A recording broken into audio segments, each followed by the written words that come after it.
Hi everyone, thank you for joining me. Well, this card I just couldn't resist on turning the camera on to show you.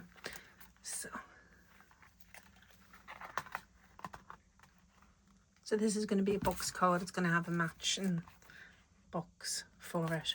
So it stands. Hard to work in a small space with a little table.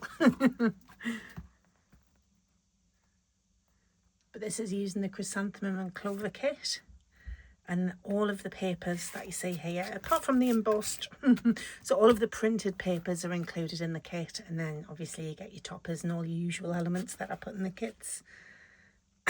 Had so much fun making this, and I'd only actually had it made half an hour when I'd sold it. So the little bouquet on the left hand side, this is silk flowers. Just thought I would use these for a change. I had them to one side and I thought they work quite nicely. So you've got your stamens. I've got some of my print cut and form foliage in here.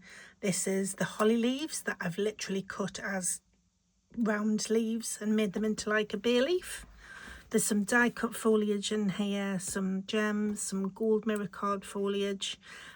Obviously the raffia, just to add a little bit of detail. And then I've got the floral passion papers that's included in the kit. There's the script paper that matches in colour. And then I've got some fancy, this is a fully shaped scallop die, and I've just cut it down so it fits the carte blanche Spellbinders dies.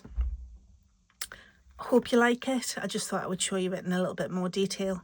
And this is following my 2.5 Forever card, which I posted a free tutorial with instructions over on Patreon last week. So I hope you've had a chance to go over and have a look at that. Take care everyone. Thank you for joining me today. I'll see you in the next video. Bye bye.